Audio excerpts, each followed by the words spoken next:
It's hard to believe there's only 3 games left of the NFL season. I'm your host, Daniel Hussey of the Matchbook NFL Podcast. Delighted to welcome Judah Insick, Judah Fortgang, and Sam Farley. Guys, look, I'm sorry to start on such a somber note, Judah. I know we're truly blessed, but I don't know if we're truly blessed anymore. We've only got 3 games. There's no more Saturday games, no more Monday night football games. I mean, life isn't going to be the same for the next 8 months.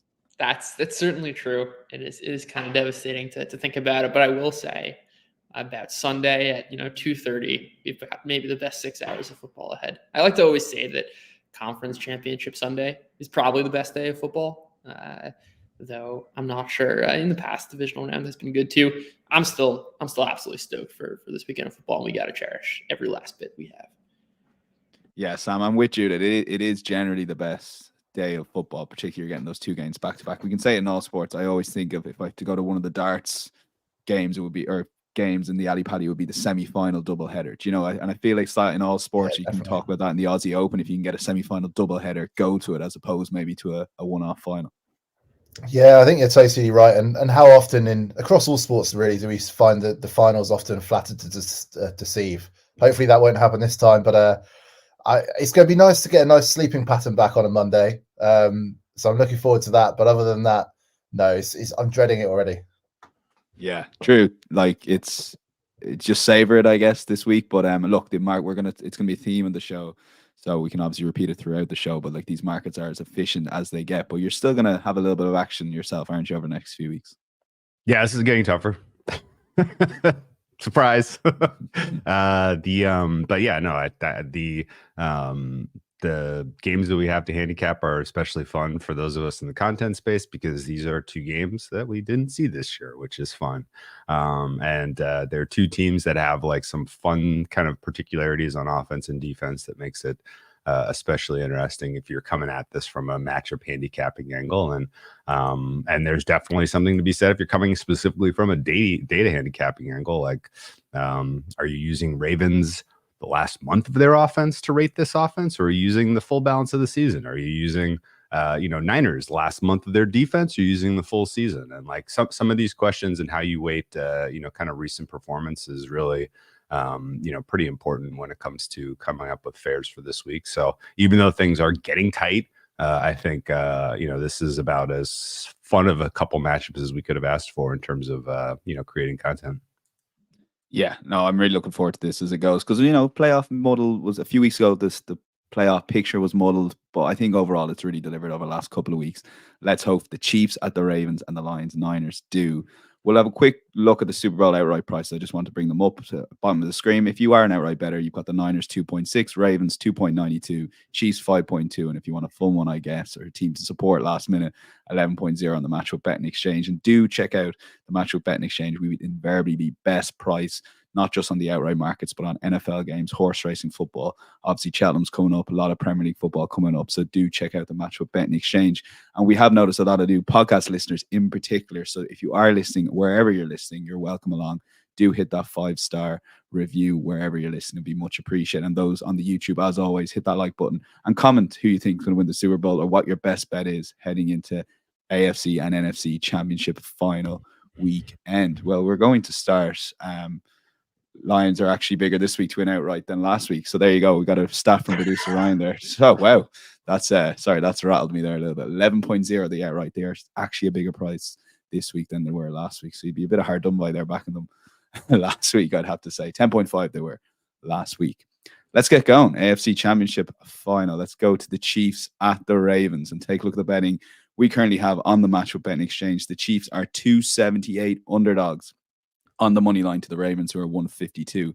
The Chiefs are now getting a 4-point head start on the Matchbook Betting Exchange, 3.5 earlier in the week, although that is 196. The total is 44.5. So, look, Judah, I'm going to start with you here. Are we ever going to learn to have Mahomes constantly as a dog in these games? And I know he has to be looking at the 2 teams overall 100%, but it's a fun one to cheer on. You're in safe hands, and Mahomes is going to give you the best shot possible of winning if you're going to back an underdog here.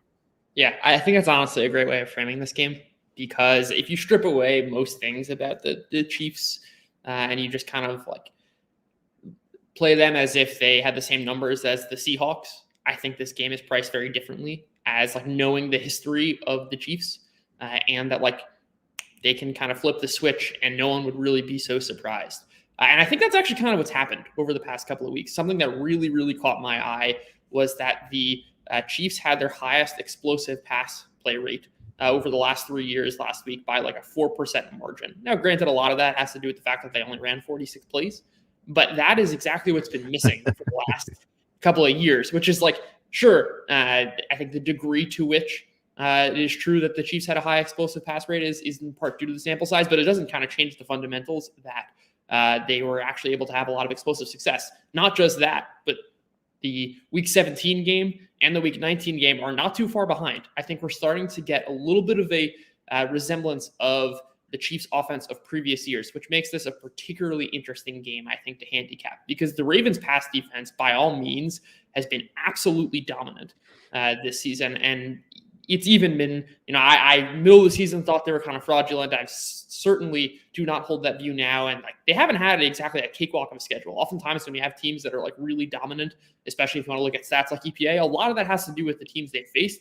Like they faced plenty of good offenses, plenty of good quarterbacks, and have effectively limited basically all but Matthew Stafford in those games. And one of those games is going to happen at any point.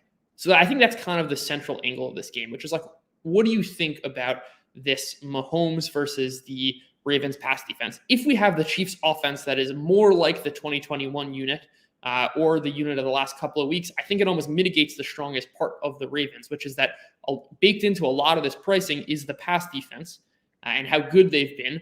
But if the Chiefs offense is the 2021 version or something close to that, at least more so than the 2023 version, I think there's an angle there to back the Chiefs.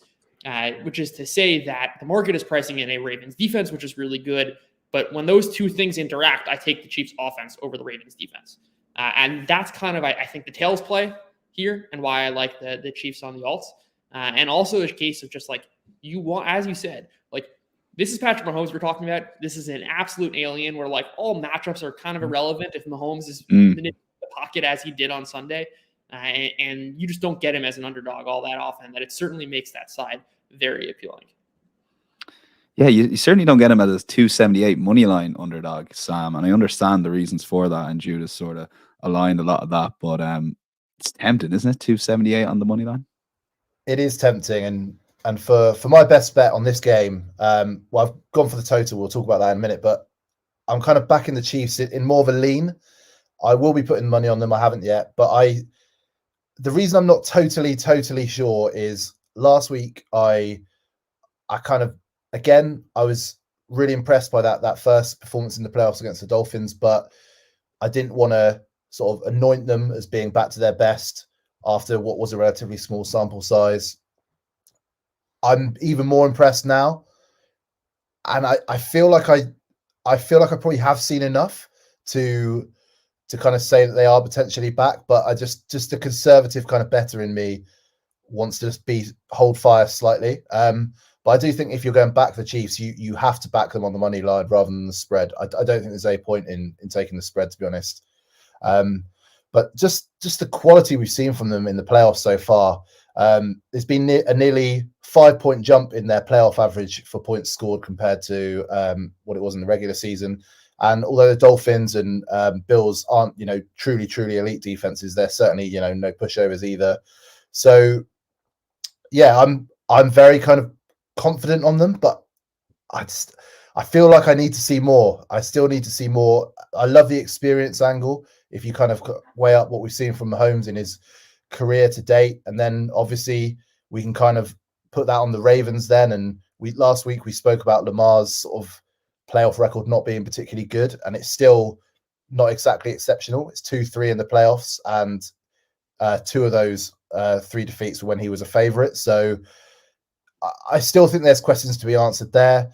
And yeah, so for me, I'm leaning the Bills, leaning the Chiefs, but I can kind of see why people would be skeptical still. Yeah, Drew, for you now, looking for a bet on this game. Look, let's start with the money line, and you can move on to the total, as Sam alluded to there. But Yeah, I made the mistake of watching a bit of the 2022 game against the Bills again, just those last 10 minutes. And the offense, without looking at any numbers, is clearly more explosive back then than it is now. However, it feels like Mahomes has found a new way of playing there. And during that Bills game, I always felt the Chiefs were in the game, no matter how bad the defense looked at times, because especially in that first half, because of Mahomes. And I think you'd be happy to lose your money at 278 money line if Mahomes doesn't quite get it done. You know, and that's the way I'm thinking as a bettor. I'm already thinking of the bad news and how to cope with it. You know, that's definitely a positive. That's definitely some spin. The explosive nature of the Chiefs last week. I like that Judah pointed out that they just didn't have very many plays, which is like it makes some of the numbers look impossible. Like how the per play stuff is like what how but they only have 40 plays, something like that. And your explosive play rate also goes up when the explosive plays that are designed well and work are not dropped.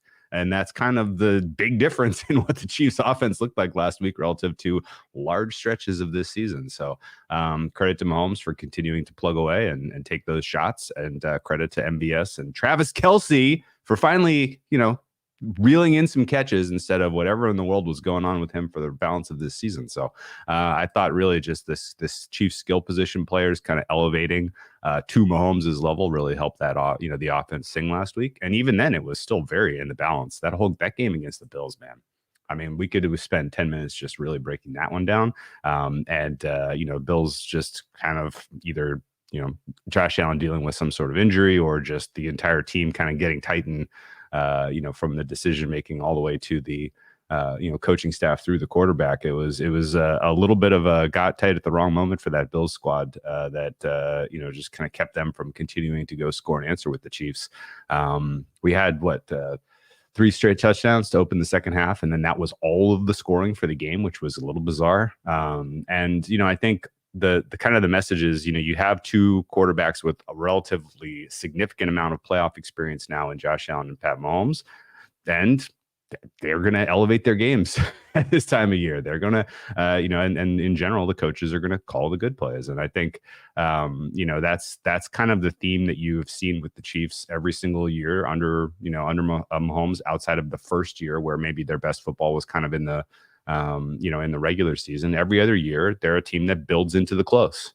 They don't want to be, kind of have all of their best stuff on tape throughout the regular season. They want to be as dynamic as possible when you're in the highest leverage games. And that's kind of the staple of the Andy Reid offense. It's the staple of the Steve Spagnuolo defense. Now, I think right now the injuries on defense for the Chiefs are notable. They're kind of a little weak right up the spine. That's not great going up against the team in the Ravens who have such an efficient rushing game. And I think this is kind of a nice handicap where you have a balance of data from the regular season that's not really indicative of how either of these offenses playing right now, setting up a low total. You have, the side is maybe the more interesting for people to talk about, because like you said, like people, you can spin it that you're not going to feel bad betting on Mahomes as a dog, even if he loses. You're not going to feel bad, right? It's only happened like 2-3 times. So you're not going to be like kicking yourself for it, right? But at the same time, if you were betting against this Ravens team and they come out and they're just a juggernaut and they cover with ease, you're just be like, man, how did I not see that? Like they beat everyone by margin. They went up against the Niners and just punched them in the mouth on Christmas. Like that wasn't even a month ago. Like I remember that very clearly, right? We saw them just absolutely take the pants off the Detroit Lions, who by the way are in the other conference championship game. It's the balance, the arc of the Ravens season is interesting because, through the first, 6 weeks, they're 4-2. They had a couple of weird losses like the Colts loss and the Steelers loss. They got beneficial wins against the Browns and the Bengals, where the Bengals kind of just gave them that game with turnovers, and the Browns started, DTR for the first time and just were a non-compete. And then they got healthy by that Lions game. Their offensive line was clicking and fully healthy for the first time. And their offense, like the clock for the Ravens offense really started on week 7, which is to say Monken comes in, he installs a new concepts, and then a bunch of their O-line gets hurt right out of the gate. And so they didn't really have continuity at that level. And they were just kind of defaulting to, well, we'll just kind of patchwork this together and just try to get it done and just try to win games. And then finally they get healthy about week 7. And from that point, they've been an absolute truck. And they were late bloomers where, the pass offense really didn't start to show its true colors until that Rams game week 14. I think that Rams game week 14 is pretty instructive in terms of how to handicap this game with what the Chiefs can do offensively against the Ravens defense. I think this will be a score and answer type of game. And I look at the Dolphins game where they hang 56. The last week with 34, where almost all of that came in the second half. Like, they've got enough experience together now under Todd Monken's system. They have good enough pass protection, and the skill position players are starting to get healthy to the tune of they can, do pretty much whatever they want to answer whatever your plan is defensively. And so you saw last week, I think, some pretty instructive stuff in the first half where DeMeco Ryans looks at the tape for 2023 into 2024, decides we need to blitz Lamar. Like, this is not new concept that's what you ought to do to frustrate him. They do it in the first half very effectively, and they make some nice adjustments at halftime where he's getting the ball out of his hand more quickly, and he's more quicker to get to the scramble and the running attack, right, and the RPO stuff. So it was a perfectly nice adjustment to the tune of, if the Chiefs come out and Spagnuolo does exactly that same thing, you probably see that right out of the gate here from the Ravens offensively, which makes me think they're going to have a relatively, between the approach and the fact that the spine of the Chiefs defense is hurt. I think that sets up well for the Ravens to have kind of immediate success offensively here, which puts this game entirely on the arm of Mahomes to go score and answer with Lamar. I think he can do it. I think it comes down to who has the ball last. I think we could see overtime here. I think this is going to be a very tightly contested game. I think that sets up well for this to be a pretty high scoring affair. Total of 44.5. Like, my median number here is 47. So I'm already like, this feels like a gift to be able to bet into an over here. I think if the Chiefs are competitive, there's a little bit of correlation between Chiefs winning and this going well over. There's correlation between, just if this total hits, it's because the Chiefs are able to move the ball against the Ravens defense, which a lot of teams have shown the ability to do. The Ravens are kind of, I think the defense is relying a little bit on success against lesser quarterbacks to a degree. They haven't really gone up against many of the kind of elite offenses other than, the Niners on Christmas, where they had massive turnover benefit to their EPA per play. And I, again, look at that Rams game as like, the Chiefs could absolutely do that. Like, they should be able to feast on the boundary. They should be able to, kind of absorb the blitz. They should be able to absorb the simulated pressures. Pat Mahomes is a smart enough quarterback to be able to, kind of he digests stuff in play constantly. Like, that's one of his absolute strengths. So I think there's really not a lot of concern here that the Chiefs are going to go score and answer. But I don't have a ton of confidence that the Chiefs defense is going to be able to come up with many stops. So ultimately, I think it is a little bit of a coin flip on side at current price of 3.5, 4. But I think total is about 3 points too low. So over best bet here for me. And I think, and maybe I'll, kind of kick this back to the group. There's no likely injuries that I think move this number especially significantly, because I think the market is absorbing that there will be Marlon Humphrey available and that Mark Andrews will be available, which is why some people are kind of pretty confident to get ahead on the on the Ravens now, why this is pushing to 4. But ultimately, I think the total limits are still relatively low across the market. I think looks like somebody is sitting on 44, like trying to keep this thing down until the limits go up. So I would guess that that if you want an over, now is the time to get in. Drew, I've got kind of a quick question, same for Judah as well. But we obviously saw last week, I thought the Chiefs were pretty poor against the run. It's the one area that the Bills kind of tore them apart in many ways. We saw Josh Allen get 72 yards, scored 2 touchdowns. Even Ty Johnson had 5.7 yards per carry. Obviously, this is probably the team you absolutely don't want to face when that is potentially perceived as a weakness. How much would you buy into what we saw last week against the Bills ground game and bring that into this matchup? I'm on record. I buy it 100% that they're going to struggle to stop the run. your entire spine is hurt. No Derek Nada. Now Nadi is not like a guy that I love, but not expecting him to be available. Willie Gay got hurt. Mike Edwards got hurt. Like, even if those guys go, when they were at full strength, they were marginal at run stop. If any of those guys miss, then it gets real questionable for me. Yeah, I think this is a schematic element that the Chiefs have had for years now, which is they're more than happy to let teams run on them. And great. I think the Chiefs would be absolutely thrilled if the Ravens go and run 10% over expected and effectively take the ball out of Lamar Jackson's hands off and let Gus Edwards and Justice Hill do a bunch of work. I think it's like, I've written about this before. It's a problem in conditional probability. If you're not generating explosive plays, especially if you have a guy like Mahomes who is going toe-to-toe and is scoring on offense, like, you're going to fail on one of these. If you're going marching down the field 1 first down at a time, eventually you're going to fail before you reach the end zone. It's just not a sustainable strategy to continue. Too many things can go wrong. You can have one bad rush after 5 successful ones, a holding penalty, whatever it is. So many things can go wrong. I think the Chiefs are, by design, doing this such that they're vulnerable against the run, and that would be great. The real problem for the Chiefs is if Lamar is passing extremely well. I think that the rushing attack, sure, it maybe helps on the margins, and certainly in a particular game script could matter a lot. But I don't think it's so fundamental to determining the outcome of the game. Ultimately, this game is going to be won, I think, by the play of the quarterbacks and the defenses. And I don't think the rushing attack is going to mean just that much. I think you could say, by the way, I'd also add, you could say the exact same thing about the Ravens, right? The Chiefs' rushing attack has been great, and the Ravens' defense, with the exception of last week, has been pretty terrible all year.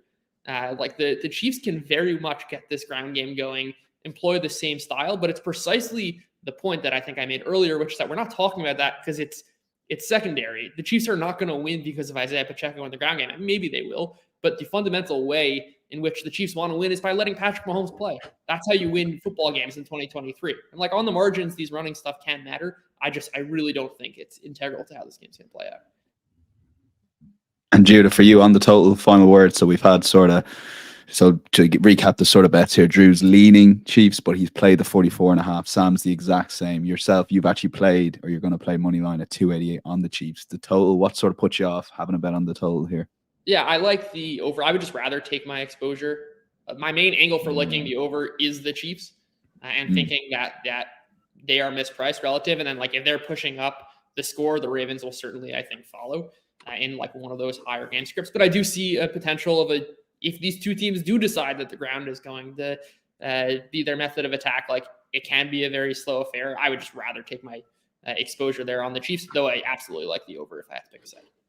Yeah, and okay. I should add, I'm not, one of the reasons I'm leaning Chiefs but not betting it. I'm pretty sure we talked about this week 18 heading into the final week of the season, but like, there was an asymmetry with the Chiefs AFC price that week because the Bills could have gotten knocked out of the playoffs, and the Chiefs also could have had an outcome where they drew the Steelers in the 3-6. And so I was like, man, the Chiefs price is like fundamentally wrong at 4. It was plus 450 to win the AFC, and I got a decent stake down on Chiefs AFC at that time, 450, which has taken a little bit of the steam out of me getting involved with the Chiefs here, to be honest with you, because it's like, I mean, do I really need to double down? I got a better price in pocket, and it's a decent return, so let's just sit on it. But for the record, my fare here is Ravens -3. So I think there is value betting the Chiefs on the spread. I think there is certainly a little bit of money line value in the Chiefs as well. I think we'll come back to this later when we're on some exotics, but the potential for this being a close/tie game late is what really kind of gets me more excited about the over. Okay. Yeah. Well, stay tuned for the long shot section, or just skip ahead and go to the description as most of you do. Long shots and best bets. We see you. Don't worry. We'll go to the NFC Championship game. Lions at the 49ers. This is set up to be a great game. I nearly like the Chiefs Ravens being in the first slot here, to be honest with you. We've got the Lions 385, Niners 134 favorites. The Lions are currently getting a 7-point head start on the 198. Obviously a key number that's been fluctuating in and out of there, and the total is 51. Sam, set this game up for us. Look, like the Niners, I think, were fortunate in some ways to get through the Packers. I thought Packers had definitely opportunities, being well documented. So you're expecting them to, maybe bounce back's the wrong word, but expect them to take care of business here relatively comfortably against the Lions. Yeah, I think so. We saw a pretty poor performance by the 49ers last weekend. one of the worst games we've seen from Brock Purdy in a little while. And I think he is too good and too efficient in this system to kind of be playing like that for long. And I just think what we saw from the Lions and what we've seen from them like all season long is just the defense is poor, well, in particular against the pass. And I think that is my kind of main angle here. Is I just don't think they're going to be able to keep out an efficient 49ers offense. It's as simple as that, really. It's all well and good having good numbers against the run, but when you are a sieve against the pass, you're in trouble. They had the 6th worst record against the pass in the regular season, 247.4 yards per game, and in 2 playoff games.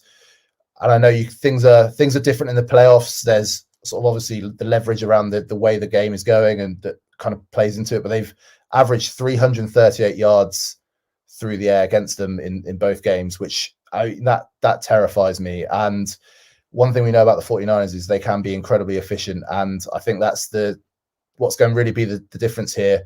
The other 3 teams left in this, I think, have a far better defense than the Lions, and I think that's something that is going to ultimately tell, whether that's this week, which I think it will be, or next week, 2 weeks time. I mean, Brian Branch, Cameron Sutton, they're not names that are filling me with a huge amount of confidence, and for me, it's as simple as that. I think there's probably a discussion to be had on Brock Purdy, because I think everybody's sort of after a poor week really gone in on him far more than I think he deserves, and his play across the season, in particular the regular season, is warranted. So for me, I think this would be quite a comfortable win for the 49ers. I toyed with going for a slightly bigger line as well, but I thought I'd stick with the 7 that the bookies are offering us. 196 currently -7 for the 49ers. Judah, you're leaning towards the Lions +7. For what it's worth, I am too, just based on last week's performances, because I can't get that Niners performance out of his head. But a lot of people are expecting, similar to what Sam says, and Drew might touch on in a minute, on the Niners responding here, particularly at home, second home game they've had in the playoffs. What makes you think the Lions can, after that such a big high last weekend, continue that and cover the 7 points here? Yeah, I think the point about the Lions defense being bad and the San Francisco offense being really good is precisely where there's some value here, especially if that's kind of gaining some steam, which is to say, when you have a 97th percentile offense, and I'm making up 97th percentile, maybe it's 95, maybe it's 99th, whatever. They're certainly on the real right end of the distribution. And you have a really bad defense, the Lions, I don't know, say a 5th percentile defense. Again, making up that number, but it's somewhere true. There isn't so much room to go for the Niners. If you're already a 95, the limit is 100. Right? You can't be better than 100. I mean, in theory, you can shift that curve, but there's not so much room to grow. The Niners are going to score 30 points, 30 plus points, we assume, against any opponent. You can't get that much better. It's such that the defensive angle, I don't think matters that much. The real question, I think, is kind of, can the Lions keep up scoring wise, or can they induce enough turnovers to kind of get the Niners off of this incredible stretch? I think also, if you break it down by its component, the Lions actually match up extremely well with the Niners in basically every facet of the game. I think to start with, on the defensive side, sure, their secondary is bad. I don't think that really matters. But the one weak spot of this Niners team is the offensive line. This is a Detroit pass rush, which has been terrific this year. They're top 5 in pressure rate. You look at most offensive line metrics, the Niners are bottom 5. If you want to talk about things like trying to induce turnovers and getting the Niners out of their rhythm, having a couple of extra plays that are not necessarily baked into that initial Niners price, getting a couple of extra pressures, which are a couple of possible sacks, more likely interceptions, those things I think matter on the margins. On the flip side, the Niners are a team who also very dominant pass rush and pretty weak in the secondary, very good over the middle of the field, but their corners are extremely vulnerable. And if you aren't getting a bunch of quick pressure, this defense is not a particularly great unit. The strength of the Lions offense, aside from their, I think, terrific offensive coordinator, is this offensive line, which has done a great job kind of limiting pressure when everyone's healthy, which they, I guess, are right now. I mean, Frank Ragnow is certainly hurt, but he is playing at least enough that I think would be not the weak link on this unit. So I think if you kind of add a lot of that up, the Lions match up pretty well. The Niners run defense, which has not been tested very much this year because the Niners are always leading, has not been particularly great. Aaron Jones finally broke the streak of 51 games of not allowing an 100-yard rusher this week. I do think the Lions will stay ahead of the chains in the run game. I still do think they're going to rely on the pass as they have the past couple of weeks because they know that's kind of how you win playoff football games. And I think this offensive line can hold up to kind of limit the Niners defense. I really, I guess, would prefer to bet the money line here over 7 just because we've seen the script 1,000 times of the Niners getting ahead, really front running you, winning this game by 14, such that I don't love playing the median angle here. I think if you're going to take the Lions, I think you want to take them on an alt line. Honestly, I'd be fine backing a Niners minus 14 playing. That's just kind of typical game. But I do think the matchup kind of actually does work in Detroit's favor. And I think the real main point here is the classic spot of, Niners offense really good, Lions defense really bad. Like it doesn't kind of add up 1 + 1 + 3. It's like 1 + 1 = 2.1. I don't think that really makes much of a difference. There isn't so much room to grow on the offensive side for San Francisco. True. Pick up on those points there about there not being much room to grow on for the Niners offense. They're going to score, say, the 30-point marker in and around that. It's what it's what's probably the Lions offense, if they can stick with the Niners, why can't they be within a touchdown heading into that fourth quarter or late in the fourth quarter where they can potentially cover 7 points here? I'm glad that's where we landed in terms of this being the handicap because I completely agree. Niners getting there, Niners getting there 30 points seems very likely to me. And we can kind of put a nail in that coffin pretty quickly here, I think. The arc for the Detroit Lions defense from the beginning of the season to here was, figuring out that they had cracks and problems in the back end, figuring out that they couldn't really generate pressure with just four. And so their most successful defense has been a pretty blitz heavy strategy. And when you're up against a quarterback that doesn't have, especially good pocket awareness like Baker Mayfield, your blitz heavy strategy can be somewhat effective at creating chaotic negative plays for your opposing offense.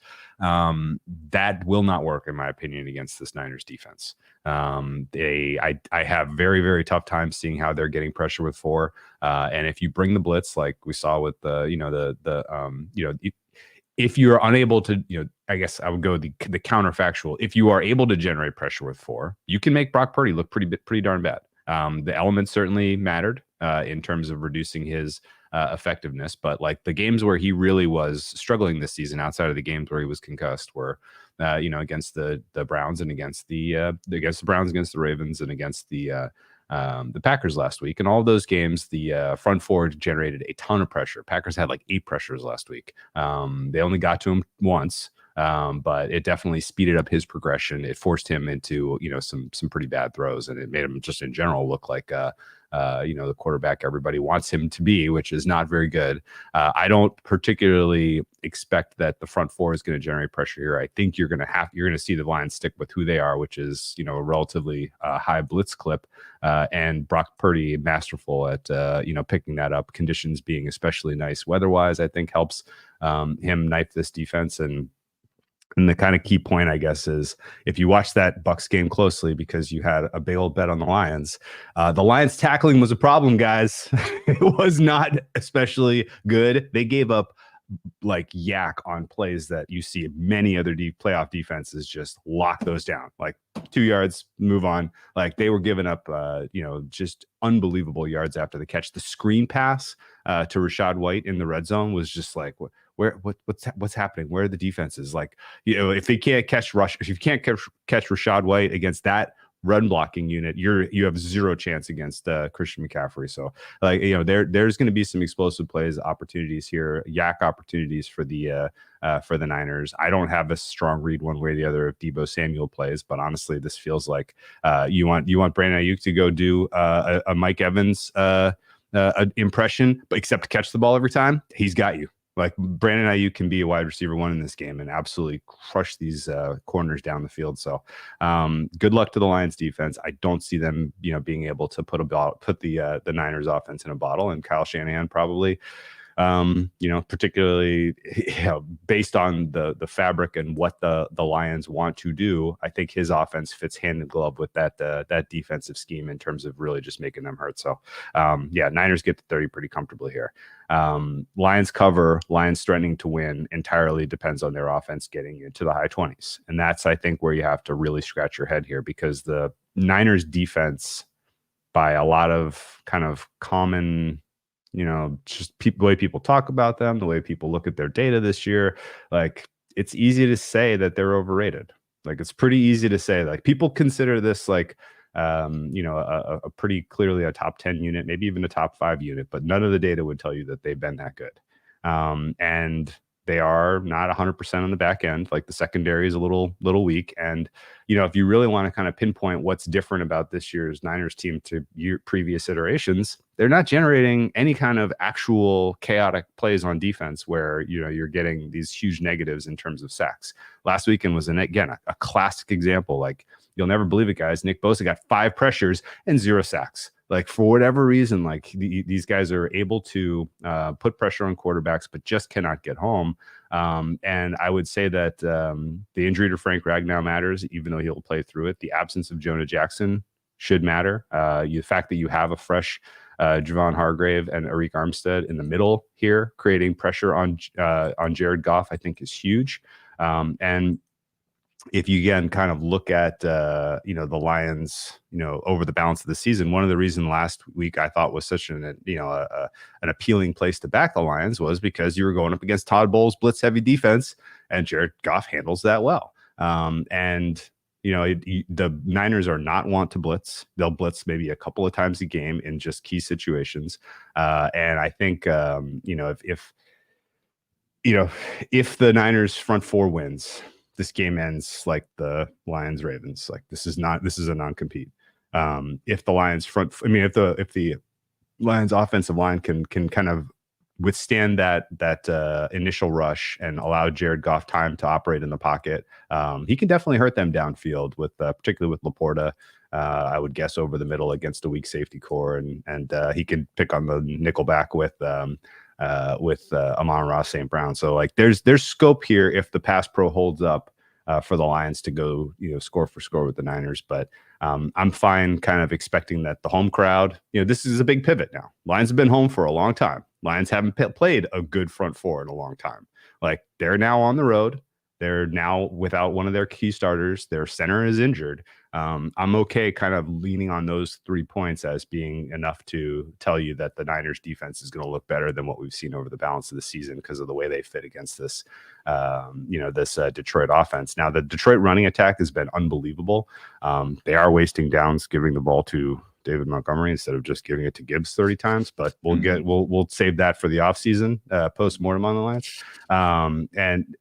But I will say that, like, I would expect Fred Warner to be cheating a little bit in this one. I would expect the linebacker core in general to be playing a little bit more aggressively on, particularly on like the key third downs where the Lions are perfectly comfortable running the ball on third. Like, that's not a secret anymore. Like, there's lots of tape now on it that says this is one of their tendencies, right? And I don't have a good sense that Ben Johnson has enough tendency breakers, particularly on third down, that he's not going to have like a couple of key stops here on the ground, where instead of setting up an easy 4th and 2 decision for Dan Campbell, it's 4th and 5, and they get a little bit less aggressive.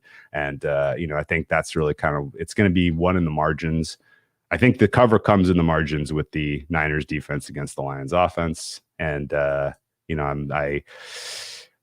was hoping for this spot last week. I think we even said it on the pod, like, fingers crossed Niners win ugly and Lions look like a truck at home. And now we'll get 7 or a cheap 7 next week, and here we are. So I got to stick to my guns, I suppose. But the Brock Purdy experience was miserable last week. I'm very hopeful that was entirely based on the conditions, and that there's not 5 turnovers in this game, because he seemed like he wanted to have 5 turnovers again for whatever reason. And I think there's enough here that tells me this is potentially a Niners runaway that I'm happy laying 7 points with this team. And again, like, if we wake up on Monday and we're like, man, I feel like I just forced myself to rewatch Lions Ravens, like, I think that's in the scope of possibility. Okay, before we go, Judah, you sort of mentioned the high probability or chance that Niners can run away with it. A lot of what Drew said. With your Lions +7, even the stuff of the missed tackles, I'm just picturing Christian McCaffrey barging through the Lions defense, picking up cheap yards, and doing enough. And then back to the other argument, which Drew touched on again, which is the Lions offense versus the Niners defense. Are you less confident, more confident since listening to Drew there, or what was your sort of takeaway? Yeah, I think Drew and I agree on most of this. You agree and completely disagree. Yeah, exactly. I think we reached different conclusions. Yes. You're looking at the same stuff, which is brilliant. Yeah, which is quite interesting. Yeah, I think Drew brings up fair points. I think I'm putting a little more weight on Brock Purdy's game and honestly his full season being a little bit less stable in the sense of like I can just remember like weeks like 4 through 12 just being like the Brock Purdy turnover regression game is coming. The Brock Purdy turnover regression game is coming. And I don't think it's like one thing to talk about regression in this like abstract sense of like this thing will happen at some point, but like there are reasons to think. And I am really putting a lot of stock in the fact that like, sure, Trent Williams is going to take care of the left side, but like Aiden Hutchinson has a massive mismatch at right tackle. Ali McNeil coming back is also a huge mismatch for this Niners interior. The Niners have done a great job generating pressure. And I just see that as leading. It's a little more likely, I think, that the Niners will have one of those turnover games. And even if that doesn't happen, I think the Lions offense is good enough. And no matter what you throw at them, they have had a response, whether it's the blitz, whether it's pressure, no matter, there's no like Achilles heel of like, here's the thing that Jared Goff just can't do well, or at least the Lions haven't been able to respond to as a team. And that leads me to say, like, I'm just not as comfortable with the 7-point margin when, like, I don't know, the Lions might be a top 3 offense when all is said and done. And, like, the 7 points just seems too much I shouldn't say seems too much. I think it is too much given the quality of the offenses. But as I say that, as I qualify, like, to your point, you know, I can just see Christian McCaffrey weaving through and, like, the Niners winning this game 41-17. We've all seen that script before, but that's what I think makes Detroit so appealing, which is that, like, our minds always go to what we've seen, what we've known before, but that isn't to say that's what will continue to happen. It's interesting that. Oh, sorry, we've almost gone full circle. That Judah's talking about a Brock Purdy regression, and I'm here defending him. It's taken a season, but it's been a long season. So it's been a long season for takes. It's been a long season for opinions. So yeah. I can tell on you, the 51. Yeah, go on. Yeah. I'd say worst possible outcome here is the Niners win ugly, and we had 2 weeks of Purdy discourse, and I lost a bet on the Niners by 7. So anything but that. if the Niners aren't going to cover, you might as well lose, because I don't really want to talk about Brock Purdy for 2 weeks. Quickly, Drew, you lean under 51. You sort of half alluded to it with the way the game sets up, but the total, if you had to have a bet on the total as well, you'd lean under 51.0. Yeah, like in the same sense that I feel like the Chiefs covering and the overhitting are correlated. I think there is a correlation, although this is anti a lot of football. I think there's a correlation here between favorite and under, because I think basically if you're laying the points here, you're betting on the pass rush for the Niners actually winning and keeping the Lions in a box and turning this into a Lions game state where they have to go away from what they want to do, right? Put the Lions in the same exact game state they were in on Thanksgiving, right? Like that kind of a game, sets up, I think, extremely well for an under here. And, I think with a less slick field and the home crowd and, a little bit of, more timely execution on the pass rush, then Nick Bosa and Chase Young get home a little bit more often, and hopefully Arik Armstead and Hargrave get some quick interior pressures to really flummox Goff. So basically counting on the front four for the Niners, which is a little bit of a bet on pedigree and talent instead of what we've seen this year. I think is kind of where I'm at here. And Sam, you're sort of in between the two guys in the sense that you're with Drew on the Niners covering, but you maybe see a more high-scoring game where the Lions can get enough on offense and the over 51 hits. Yeah, I think just taking the over just leaps off the page to me. I think we all agreed that we're kind of looking at 30-plus points here for the Niners, and I guess our kind of disagreement then is about what we're going to see from the Lions. But I'm happy to take the over. I think, we'll talk about it in a minute, but I think heart of hearts, I could see like a 10-point difference between the teams. So I'm going to take the over on 51 for sure. Okay, to recap, we have Drew playing the Niners -7, leaning under 51. Sam playing both the Niners -7 and over 51, and Judah leaning Lions +7 at 198. Let's move on to the best long shots. And look, Drew, man, we have to start with you. Well, not unfortunately, but just it's been the best long shot sponsored by Drew Dinsick throughout the season. You're 11-8. And it was a fun, lucky 63 that actually got home with a little bit of profit. And very unlucky, I thought the Rams had got there as well. We would have really rolled onto the Steelers, who would have built that momentum and beaten the Bills. They had chances. Yeah. Throwing turnovers in the end zone. Anyway, take it away with a fun long shot this week. Yeah. So first of all, the wild card betting game by game went well enough for me that I kind of blocked out the Rams losing. Man, that stunk. if they had gone to Tampa last week, oh my God, Rams are in this game. And well, it was just the parlays would have come in. You would have had the outrights. Dude, in the. Yeah, I think it was a really good bet. The Rams. Oh my gosh, yeah, and especially in the now that we have evidence, Sean McVay watched the tape. We have evidence that you can convert a 4th and 14 against the Lions defense. The Tampa Bay Bucks did it. I think man, a bounce away from the Rams hosting the Packers this weekend, really, like in both cases, because I honestly like the Packers and Niners replay that game 10 times in those conditions. I think it's probably pretty likely the Packers win most of those. So wild set of circumstances, and here we are with two different teams. But my long shot here, I'll go with parlaying the Chiefs in the over 44.5. Again, I think this is pretty highly correlated. There's absolutely scope here that this is not competitive and the Ravens are just a truck, and I'll feel stupid as I'm watching the game in the fourth quarter, like, wow, how did I not see this? But in the case that the Chiefs are able to answer against the Ravens defense that I think you can move the ball on, particularly if you have the best quarterback of all time, I think that spells trouble for both the Ravens covering the number and this total staying under 44.5. So I'm going to put those two together at Chiefs money line over 44.5 at 4.5. Okay, let's do it. 10-7. Sorry, Drew's long shot record plus £342 up if you put a £20 stake on each one of them, which I certainly did not because it wouldn't be many miles away from not presenting this show, unfortunately. But I do enjoy it, Judah, and you've made a good comeback on the long shots. You're plus 120 with an 8-10 record. Let's take it away with an alt line on the Chiefs. So yeah, you really fancy the Chiefs this week.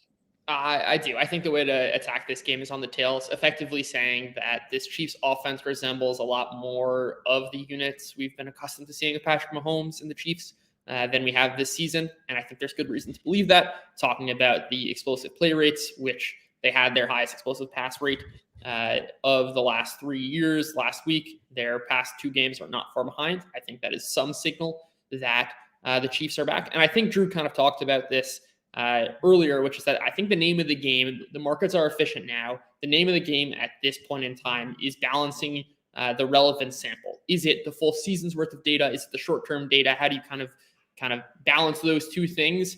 And in effect, I'm kind of taking like the longer sample of like the past, 6 years of Chiefs data and also the last 3 weeks, and basically saying there is a real chance and there's a lot of mass in a potential Chiefs just dominating this game, scoring on a bunch of their possessions. And I think the Ravens, we haven't seen them play from behind this year. And I think that introduces a lot of kind of unknowns in a game script in which Patrick Mahomes is just turning back the clock and the Chiefs are a absolutely dominant offense. And I think that kind of mitigates a lot of the Ravens' advantages here. Yeah, I'm pretty excited. Ask a quick question? This is way narrative street, but I got to ask you to, if Jalen Petrie picks off Lamar at 10-10 in the first drive in the third quarter, like should have caught that ball. That should have been Houston ball 10-10. Like, does the Ravens offense continue to just kind of crush at that point, or is things get a little tight, a little different? What was that as big of a moment as it felt like rewatching that game? I think so. And that's kind of exactly the point of like results can be extremely misleading and games can play out a million different ways. As you said, like we were really, really, really close to this in all likelihood being a Rams-Packers NFC Championship game. And I think we kind of anchor to the results because that's all we have. And that's actually what lasts. And at the end of the day, what matters. But that isn't to say in predicting future games that the real signal is the result. A lot of it is kind of the process, as you're alluding to. And you alluded to this a couple of weeks ago, Drew, and it made me rethink it because I thought at the time the Packers, the first drive against the Cowboys, they got a flag, which was a flag. I think from memory was a flag, no issue there, but just a stupid foul to give away from the Cowboys. They get them off the field and go 7-0 up at home to the Packers. I don't know. Dak did end up throwing over 400 yards. Who knows? Mike McCarthy's got another year to prove that correct anyway. But Sam, the questions remain unanswered. One question remains unanswered, of course. Can the Niners cover 7 against the Lions? But you think they could possibly cover 14? Yeah, I was originally going to go for Chiefs money line here, but I thought I was being a bit of a coward picking something so short. So I've gone for the 49ers minus 13.5. Talked about this already to a degree, but I just think this is an offense that can just absolutely get away from teams. They've scored first in 8 of their last 10 at home as well, which I think kind of just further underlines that. They're so good at home. Matchup wise, I love Brandon Ayuk. I think he's going to have a good game. I'll be all over the props for him. I think George Kittle probably matches up quite well to this Lions defense as well. So and obviously then you got Christian McCaffrey. There's just so many pieces on this offense that I think kind of are going to have a big day. So for me, I'm taking 13.5. It slightly contradicts the over in a way, or it can do.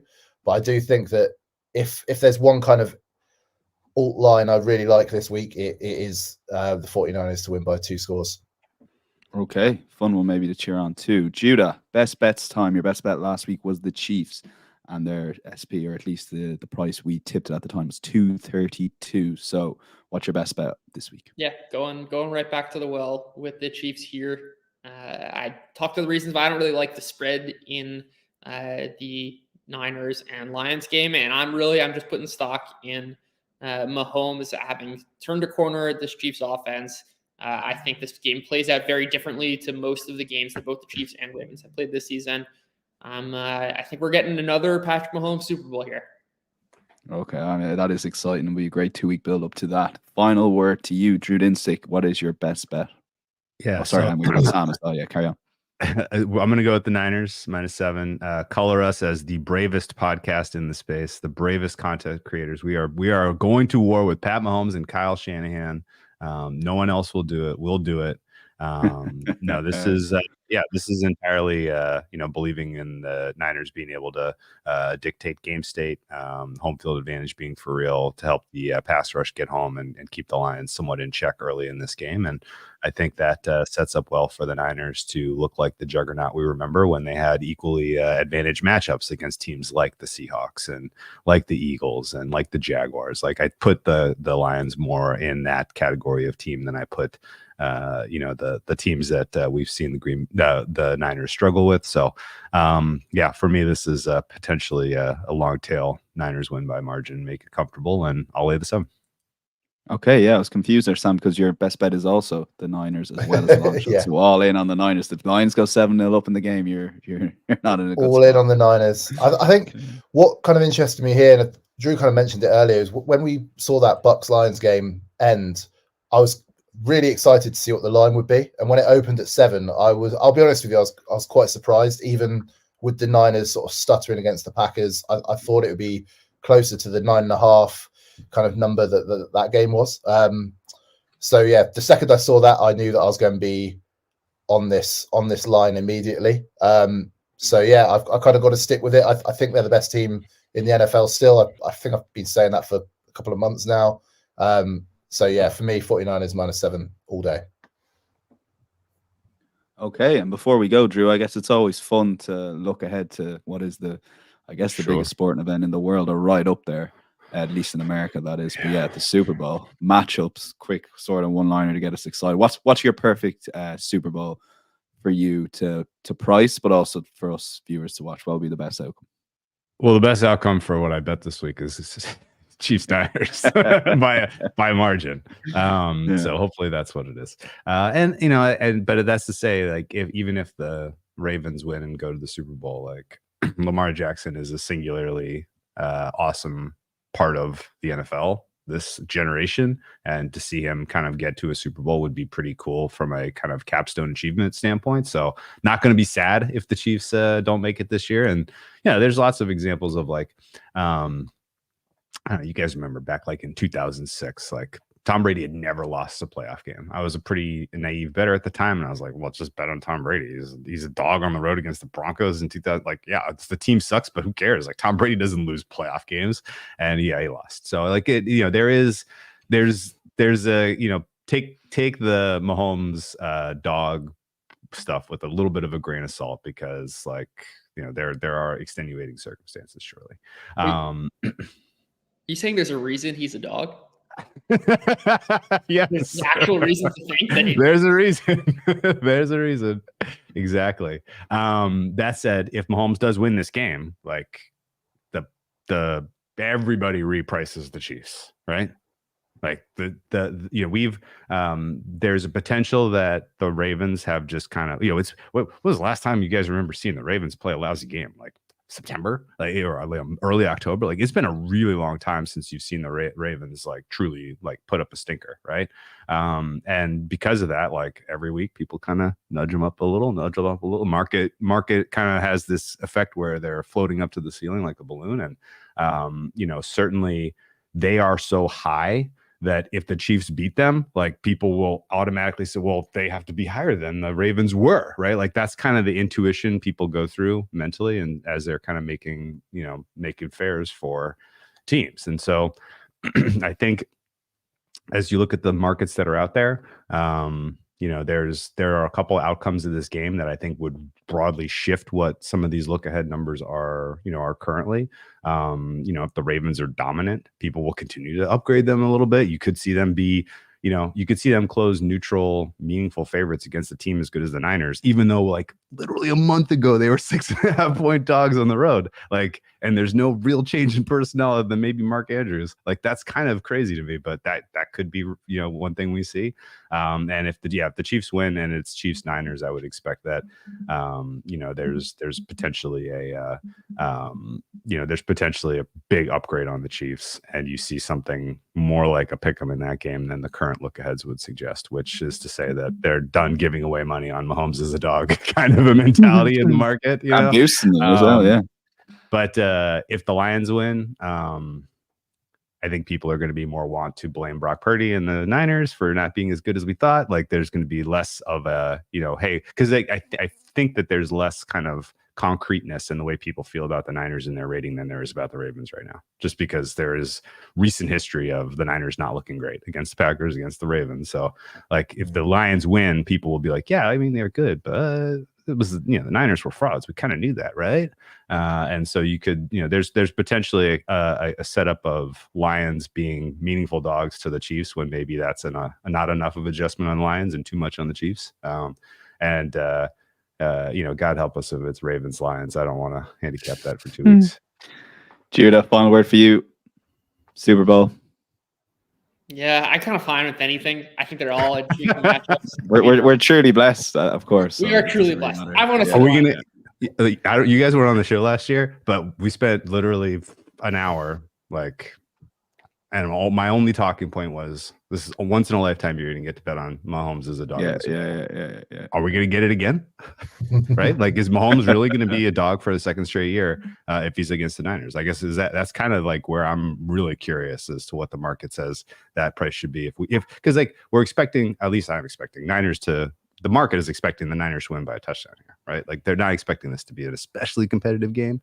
And if Mahomes wins, it'll be pretty big, I think. I don't know. You think he'll be a dog against the Niners? Yeah, I think the look aheads are pricing in a little bit of path dependency of assuming that the Chiefs are in the Super Bowl, it means they probably won with enough to upgrade them. There's just a real gap, I think, between these teams, at least in the market's perception of it. But I'm rooting for the Lions. I think that would be, aside from just an awesome story, I think they're a really, really compelling team. You look at the other stuff, it's okay, Kyle Shanahan, really good, and this good defense, and the Niners have this awesome offense. There's Patrick Mahomes, and then the Ravens defense, amazing. The Lions, it's just on paper, not a very talented team. They don't have a good defense. Jared Goff is not a particularly great quarterback, but they seem to kind of overcome all of this I think it would be an awesome story and make for a super, super compelling game, no matter if they're playing the Ravens.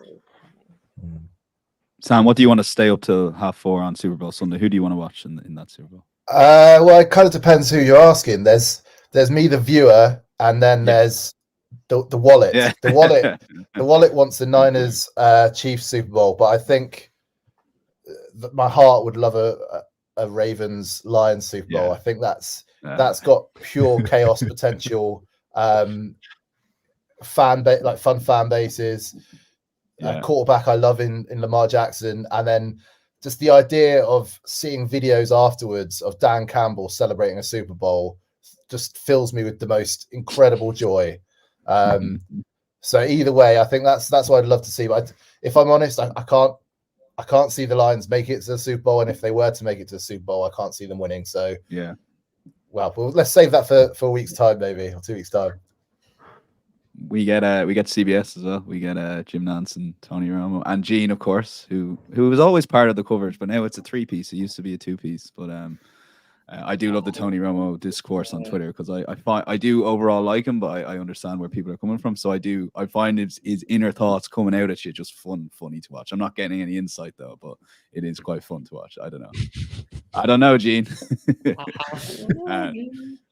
With the CBS, they will be covering the Super Bowl and all the big games right up. So obviously they have the Chiefs Ravens. But my thanks to Drew, Sam, and Judah. Special shout out to all YouTube live viewers. Got about 40 or 50 watching at the moment. If you do take that 2 seconds to hit that like button, it would be much appreciated and helps our content get out to a wider audience. We'll smash that 1,000 plus on YouTube, that is. If you are listening to the podcast, as always, a 5-star review is much appreciated. But my thanks to the guys. We will be back for Super Bowl. Same time, same place. We'll have a few prop bets along with the main lines as well. Should be a fun one. But for now, take care. If you are having a bet on the Matchbook Betting Exchange, enjoy it, but please do so responsibly. We'll see you next week. Bye-bye.